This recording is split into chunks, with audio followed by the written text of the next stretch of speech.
Big up to that girl Tems on the 2nd of February 2025. She was out there in Los Angeles and picked up the Grammy for the African Artist of the Year award. I think that's what it's called, or the Afrobeat Artist of the Year award. She looked really glamorous. Her fans excited for her. She won it for the song Love Me JEJE, which is off her 2024 album. I can't remember the title right now. You probably can't see it.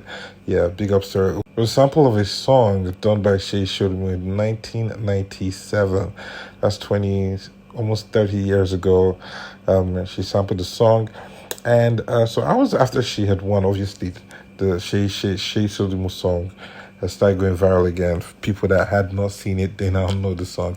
Yeah, and he was live on Instagram with a few other OGs. And he spoke about how Tems was the first artist to ever reach out to him for permission to use the song, notably saying that the likes of Tiwa Savage, Banky W, and a few other artists had used his song or had sampled the line Love Me JEJE without clearing it. He said Tems is the first artist to have properly cleared it, and she even insisted that he be in the video. You are all right. Fine, you are okay, Abby. You are all right. Yes, real quick. So, So, this you even be more all right. Love me JEJE thing, love me JEJE phrase, because it's a word that I created, and Tems is the only and the first artist that ever called me to clear it and get permission. Now, shout out to Tiwa Savage. I love her. I've worked with her. We did a show for Tiwa Savage in Uganda, live in Uganda, sold out 20,000 people. But she used it in all over. Love me JEJE, love me tender. Love me, just that line, yeah. Yes, Two-Face has used it. Banky W has used it. I think Skills has used it as well. Some American artists have used it as well. A lot of people say it. They just say it, love me JEJE. Once you say JEJE, exactly. No, when you say love me JEJE, it's uniquely mine because it's a mixture of two languages. What am I saying? There's a way to do things, and there's also a way. That's why, as long as I leave, the respect I have for Tems and her crew, and that's why she's blessed. Yeah. Do you understand? Because I prayed for her. Yeah. I called her, I hugged her, I prayed for her. I'm like, you're an angel, you're my angel, you're a vessel of God that God has used. Do you understand? There's a way to do things. Do you understand? So a lot of us have used Ebenezer Obey. I did a song, Pele Pele. All right, me. I went to Abeokuta and I proceeded in Baba. I said, Baba, what do I need to do? Sodimu or Abeokuta? Do you understand? And that's what I'm saying. Yeah. There has to be an element of respect and it goes a long way, because once that person gives you a blessing, you will be more successful at what you do. Yeah. Shout out to Tems and crew. Yeah. Jimmy Jat, I want to ask you this. I don't know if you ever heard of Seyi or Sao Lando of Blessed Memory. They said back in the day, a lot of people used to sample his stuff without paying him. But Baba never used a lawyer. He would just show up at their concerts. Really? And then they would go and invite the artist and he would pray for the artist. And said, only to sample, only me to lo yen, o da po ni yen lo daddy, okay. No 100,000 watt. No 100,000 watt. Baba would just show up. Would just show up at their concert, Now, but more importantly and seriously, I think our exposure to the West, by the West, obviously I mean the States, the UK, and with a lot of our artists now signing international deals, it appears we have a section of those artists now who would not just sample anybody's work anyhow any longer. No.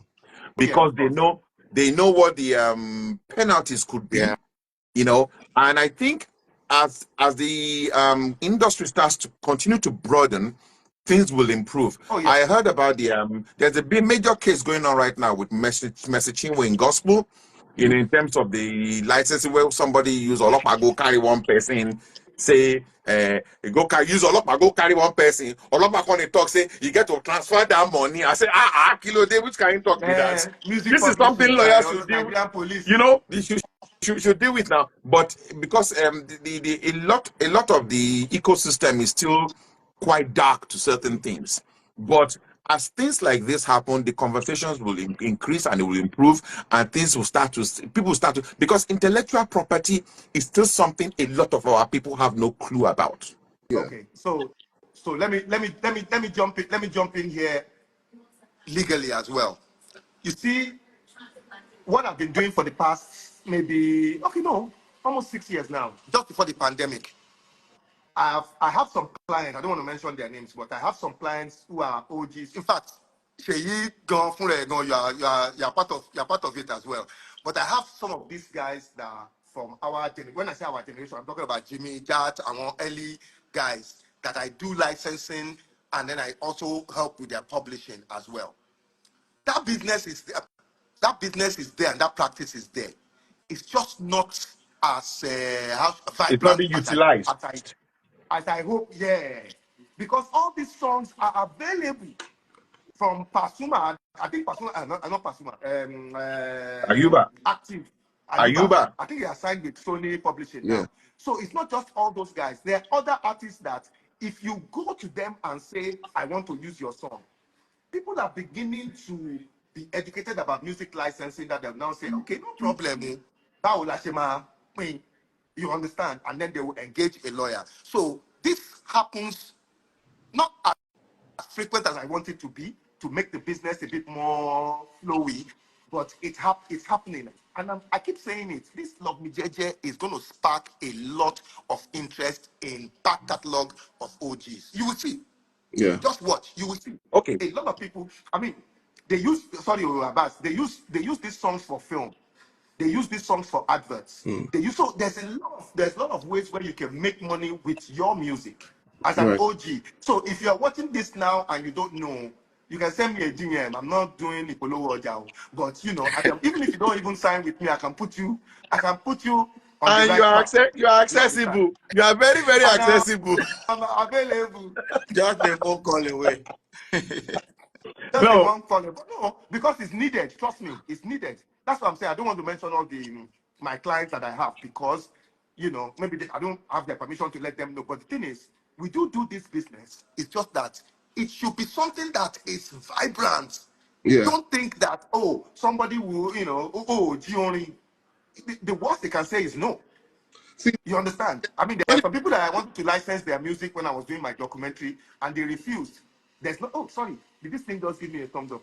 There are some people that I wanted to use their music during my documentary, and they refused. There's nothing. I mean, no, I'm not. I will not mention, but it is not about it is not about them saying no. They Of might course, just not absolutely, want. yeah. Yeah, they might just not want it used for certain projects, or maybe they are not allowed to, or maybe the money is not right, or whatever it is. It's a vibrant business. It's a vibrant part of the industry that people don't understand, sampling.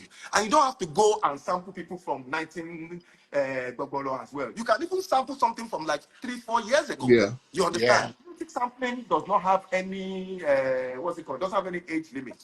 So I'm just putting that out there for people to know that And it's happening in I Nigeria. think Just want it to be more vibrant. I think as we start to wind up this conversation, I think it's important we also touch on 30 December, the role that music has played in